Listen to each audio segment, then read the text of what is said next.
Welcome to the Joyful Experience podcast, where we discuss a variety of topics for those interested in the metaphysical and esoteric, magical tips for living a manifestation, the law of attraction, and ways to heal thyself. My name is Kat, known as the Joyful Healer on social media, and I am a queer Afro-Indigenous medicine woman, healer, internationally published author, artist, and energy healing educator. So, welcome, beautiful souls. I'm Medicine Woman Kat, and I'm so honored you're here. This episode is Living Your Medicine. It's a sacred space to reconnect with your spirit, your ancestors, and the earth. Whether you're walking the healing path as a student, practitioner, or simply as a human being remembering your truth, this podcast is for you. Now today, we'll begin with the most important step of all, and that's learning what it means to live your medicine. Let's begin this journey together. So, beloveds, I'm honored that you're here. Before we dive into teachings and transmissions, I want to begin by sharing a little of my story, because we all carry a story. And sometimes it's in hearing someone else's that we start to remember our own. So my name is Kat, and I walk the path of an Afro-Indigenous healer, spiritual teacher, and keeper of ancestral wisdom. My roots stretch deep into the soil of eastern woodlands, where my indigenous ancestors walked with reverence for land, spirit, and the cycles of life. My path has been shaped by sacred initiations in West African and indigenous healing traditions, lineages that have called me home again and again, even through storms. I didn't choose this path as much as it chose me. I'm sure a lot of you can relate to that. From a young age, I was aware of the unseen. I could feel the whispers of spirit, the rhythms of the earth, the callings that don't come in words. There were dreams that shook me awake, sensitivities I didn't always understand, and moments of deep knowing that no one could explain. But like many of us, I didn't grow up with the language or the mirrors to fully understand what I was carrying. Life, as it often does, brought initiations. Some were beautiful, others cracked me wide open. There were years of unraveling, of confronting wounds, of remembering. And slowly over time, I began to understand my sensitivity was never a weakness. It was my medicine. My intuition, my connection to the unseen, my longing to serve, it was all part of my calling. Excuse me, I am having my morning coffee and it's still early, but I wanted to record this episode before I begin my busy day, because I've been wanting to record this episode so badly. It's been a while since I've actually uploaded a new episode here, so I've been deeply guided too. So thank you for listening. If you've been a listener of mine for a while, I appreciate you being here with me, spending time in my energy. So going back to my introduction, let me be clear about something, because I think it needs to be said, especially for those just beginning to awaken. Being on a spiritual path doesn't mean being perfect. Being a healer doesn't mean having it all figured out. There's this myth, especially in Western wellness spaces, that you have to be endlessly peaceful, always aligned, glowing 24/7. And that's just not the truth. Real healing work is messy. It's cyclical. It's deeply human. I've had to do my own deep healing. I wrestled with ancestral trauma, with burnout, with self-doubt. I've had moments where I wanted to walk away. But each time, Spirit gently brought me back. Each time I remembered why I do this work. For the ancestors, for the children yet to come, for this earth that's crying out for reconnection, and the souls on it. Over the past 3 decades, I've had the honor of studying and practicing energy medicine, shamanic healing, and holistic wellness, not just as modalities, but as ways of life. I've taught students all over the world. I've led retreats, written books, and sat in deep ceremony. But the most important teaching has always been this: you are the medicine. All of this, the podcast, the writing, the retreats, isn't about me. It's about remembering. It's about helping others reclaim what they've always carried. Because you don't have to go looking outside of yourself for healing. You are already woven from wisdom. You are already connected to spirit. And the journey, this sacred journey, is not about becoming someone new. It's about remembering who you are. So, as we continue, I invite you to listen not just with the ears, but with your spirit. Listen for the places inside you that feel seen, stirred, or softened. That is your medicine awakening. And I promise you, whatever you're carrying, whatever you've walked through, you are already worthy. You're already enough. And your story matters. For me, it didn't start with a ceremony. It started with a question. Why do you feel everything so deeply? So, I want to talk about what it means to live your medicine. I want to take you deeper into a teaching that's close to my heart, what it truly means to live your medicine. Excuse me, another sip of my coffee. This is more than a phrase. It's a way of life. It's a path, a remembering, a reclaiming. And maybe for some of us, it's even a returning to something ancient in our bones that we've always known but didn't have words for until now. So let's begin reflecting on what medicine really is. When I say medicine, I don't just mean herbs, ceremonies, or even healing modalities like Reiki or plant work, though those are beautiful and sacred expressions. I'm talking about the medicine that you are, your essence, the unique frequency you carry just by existing, that quiet magic in you that touches people without you even trying. Your medicine is not something outside of you. It's not something you have to earn. It's not a certification or a skill. It's who you are when you're fully aligned with your truth, when you're not performing, when you're not shrinking, when you're simply being fully and unapologetically yourself.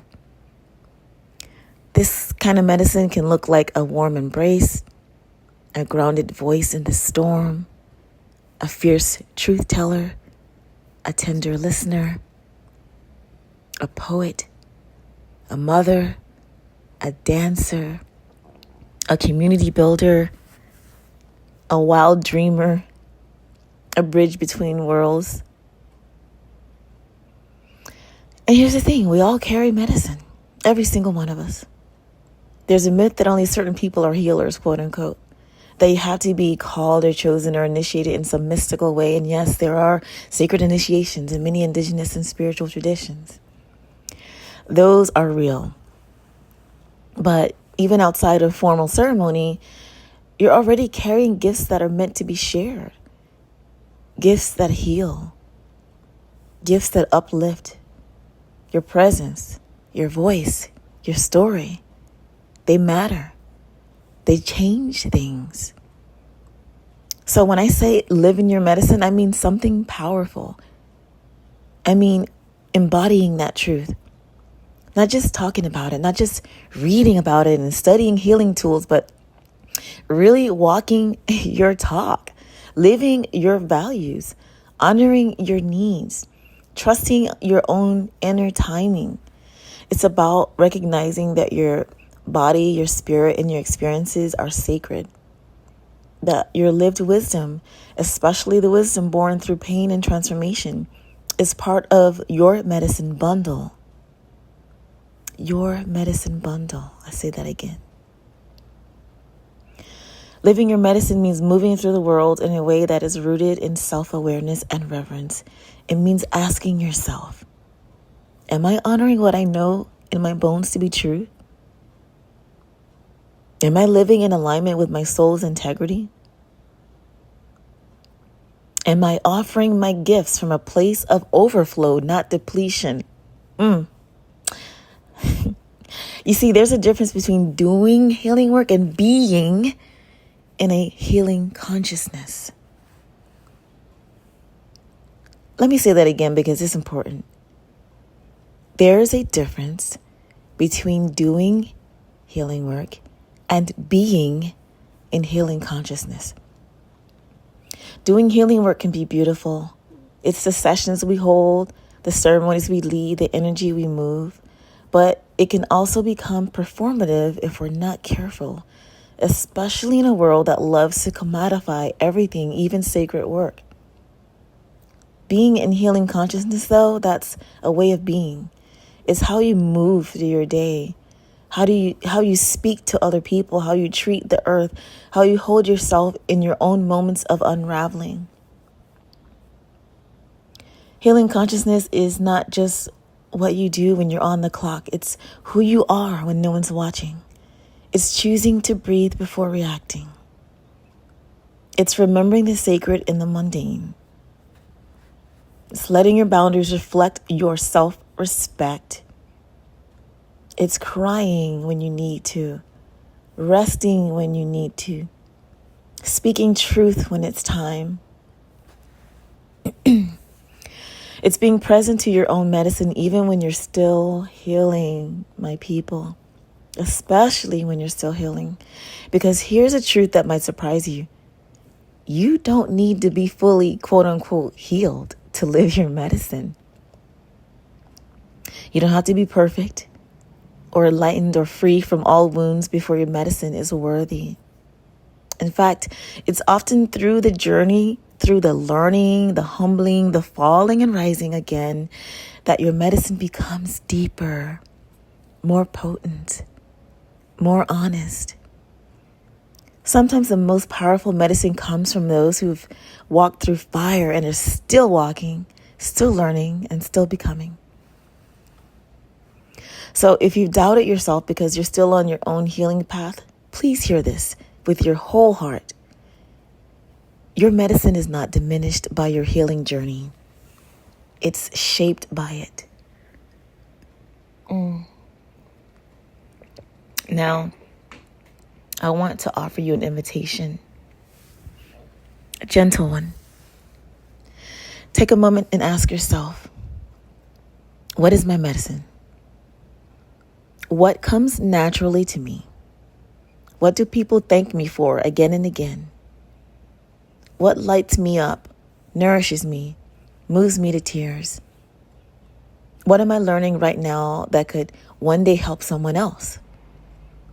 Your answers don't have to be big or dramatic. Sometimes our medicine is quiet, soft, often overlooked in a world that values the loudest voice. But medicine isn't about ego. It's about impact. And some of the most life-changing medicine I've received has come in whispers, in the silence, in the presence of someone who simply held space. You might be someone who brings calm into chaotic rooms, or someone whose laugh melts tension, or someone whose presence gives others permission to rest. That's medicine. When you live that medicine, when you trust it, honor it, and share it in alignment, it ripples out. You start to affect the collective field around you. Your family feels it. Hell, your ancestors feel it. Your community shifts. You don't underestimate what you carry. You don't need to be like anyone else. You don't need to market it or brand it for it to be real. Because you are the medicine. You are the prayer someone has been waiting for. And the more you root into that, the more the world will reflect it back to you. So breathe in that knowing. Let it land. Let it rise. And remember, living your medicine is not about doing more. It's about being more you. Fully, freely, fiercely. That is the path. That is the prayer. Living your medicine doesn't mean having all the answers. It means walking with intention, with heart, and humility. So, I do have a call to you, my listeners and friends, on this life journey. And I have a few journal prompts that you might want to use. I have 3 of them, actually. 1, what are the signs that your spirit is guiding you? 2, what part of yourself are you ready to reclaim? And 3, what medicine are you afraid to share? I invite you to ask, what is the medicine I carry that I've been hiding? The world needs it, and you don't have to wait until it's perfect. Your presence is a medicine. So I want to thank you all for joining me in this sacred space. If this episode spoke to your spirit, please share it with someone you love. And if you feel called, leave a comment or a message. It helps this medicine reach those who need it. Until next time, walk gently, love deeply, and remember, you are the medicine. Ashe, Aho. If you'd like to find me on social media, you can find me on Instagram as joyful_healer. On YouTube, the Joyful Healer channel. And I welcome everyone to subscribe to my podcast, subscribe to my YouTube, and let's uplift the collective together. Love and light. Until the next time.